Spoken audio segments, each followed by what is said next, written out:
Sou o professor Vinícius Lemos e estou aqui no curso completo de procedimento comum no processo de conhecimento.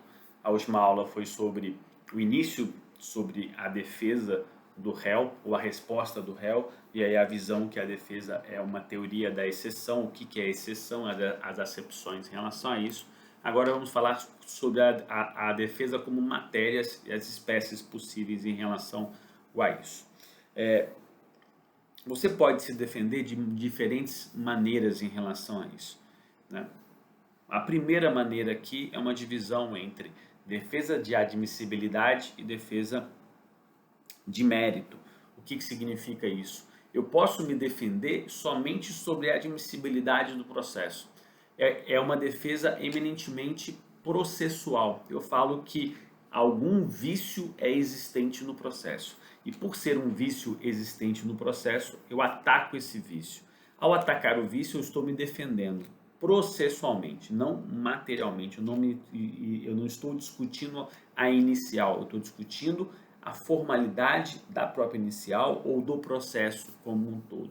Então eu posso falar que teve vício de citação, que tem problema de competência, que tem problema de legitimidade, de coisa julgada, diversos vícios processuais. É uma defesa.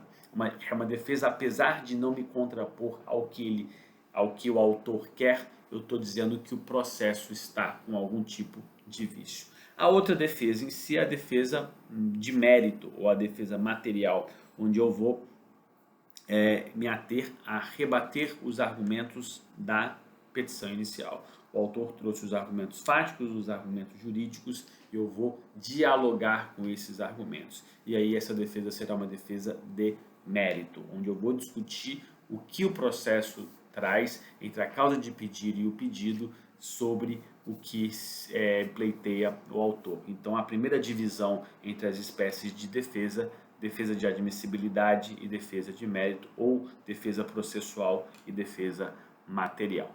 Prosseguindo nisso, nós temos dentro da defesa de admissibilidade duas espécies de defesa. Uma defesa dilatória e uma defesa peremptória. O que significa isso? Na defesa dilatória, eu vou trazer vícios processuais, eu vou alegar vícios processuais, que são vícios que não vão extinguir o processo. Eles visam dilatar o processo. E aí, o mais comum e normal deles é a incompetência, né?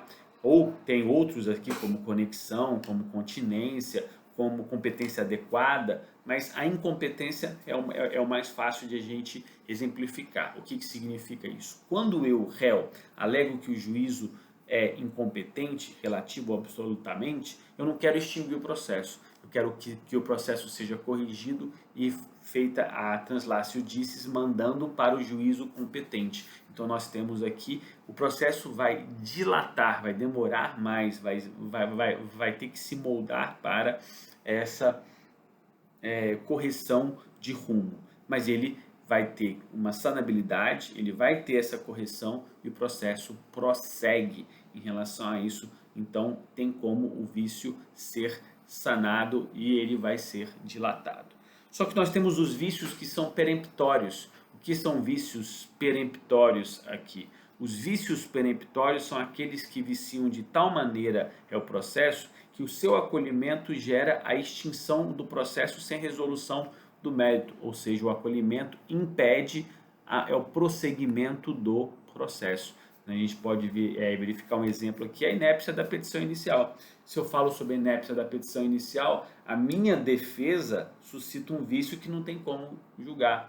Se eu falar sobre coisa julgada, sobre litispendência, né? Então isso vai impedir o julgamento de mérito. Então é uma defesa de admissibilidade com vícios peremptórios que levam à extinção do processo. Só que nós temos uma zona de penumbra entre os dois aqui. O que a gente pode dizer aqui que são vícios dilatórios, mas que dependem de uma manifestação do autor. E por dependerem de uma manifestação do autor, podem ter consequências peremptórias, né? Consequências peremptórias aqui. O que significaria isso? Qualquer vício aqui, qualquer vício que seja passível de correção, seja dado prazo para que o autor corrija e ele não corrija, o que vai acontecer diante da inércia ou da inadequação da correção do autor? Vai ser a extinção. Então, se eu falo, por exemplo, que não foram pagas as custas da petição inicial, que não tem a procuração na petição inicial, dois vícios bem claros. O juiz fala, emende-se a petição inicial para trazer a procuração, emende-se a inicial para trazer as custas processuais. Então, são vícios aqui que são facilmente sanáveis aqui, e aí esses vícios, uma vez sanados, o processo prossegue e eles serão somente dilatórios. Só que se o réu, se ele permanecer inerte, esses vícios se tornam o quê? Peremptórios. De dilatórios, que eles são dilatórios em si, eles se tornam peremptórios pela inércia do réu. Ou seja, o réu não cumpriu o que era para ele sanar, para ele corrigir, e por isso vai gerar a extinção do processo. Mas eles não são para a extinção do processo. Eles não têm aqui essa percepção de extinção do processo em si. Então, é dentro dessa lógica que a gente vê aqui essa forma de defesas dilatórias e defesas peremptórias dentro da defesa de admissibilidade. Sobre a defesa de mérito, nós temos a defesa que vai ser contra aquilo que o autor se manifesta. O autor trouxe os seus fundamentos fáticos e jurídicos na petição inicial. O réu vai adotar aqui uma defesa que impacta o mérito. E pode ter a defesa direta, que ele se contrapor objetando o direito do autor. Ele discorda do direito do autor. Pode ser faticamente, pode ser juridicamente. Então tem um embate. Se o autor disse que aconteceu um fato, ele disse que não aconteceu. Se o autor disse que o modo de ser de um fato foi de uma maneira, ele fala que foi de outra. Ou então que ele tem um direito, ele fala que não tem. Então que teve um dano, não existiu o dano. Isso é uma defesa direta.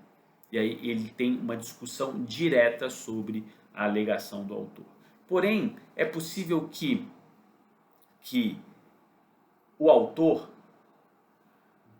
trouxe uma argumentação e o réu não se contraponha a essa argumentação, a esses fatos, mas ele traz um novo fato, ele traz algo que vai impactar indiretamente aqui em relação a isso, né? Então você vai ter aqui, dentro dessa percepção, uma defesa de mérito indireta, né? E aí um exemplo que eu sempre reutilizo é: o autor disse que existe uma inadimplência e entra com uma ação de cobrança. O réu concorda que havia uma inadimplência, mas que ele realizou a novação. Então ele traz um fato novo. Qual que é o fato novo? A novação. Ele comprova a novação e ele se defende. Ele não se defendeu falando que não tinha dívida, que o pagamento foi feito dentro do prazo, que seria uma defesa direta. Ele fala que, apesar de ter uma dívida, vamos ter aqui uma defesa indireta. Um novo fato em relação a isso. Fatos extintivos, modificativos e impeditivos do direito do autor serão tidos como defesas indiretas de mérito. Ainda mérito, mas é uma espécie de defesa aqui indireta. E por último, dentro dessas espécies estratégicas de defesa, dentro do processo como um todo, nós podemos ter as defesas internas e as defesas instrumentais. Defesas internas são aquelas que eu faço dentro do próprio processo. E aí a contestação é a maior percepção em relação a isso. Só que, por exemplo, não está ligado ao processo de conhecimento em si, mas ao processo de execução. Nós temos embargos à execução. Embargos à execução é protocolado fora do processo. É uma ação ou um meio de defesa que parece uma ação que impacta a ação de execução. Então, é um meio de defesa instrumental, fora do processo. Então, temos as defesas dentro do processo e as defesas fora do processo. Defesas internas e defesas instrumentais ou externas aqui em relação a isso. Essas são as estratégias de defesa, ainda sem falar da contestação em si, mas daquilo que a contestação pode trazer como estratégia. Essas são as espécies materiais de defesa, as matérias que eu suscito, que podem ser exceções ou objeções, mas enquadrando ao que você almeja aqui, dilatar o processo, extinguir o processo ou conseguir uma improcedência dentro da sua contestação. Então, essa foi a aula sobre espécies de defesa. Quem curtiu a aula pode curtir o vídeo, pode se inscrever no canal e até a próxima aula.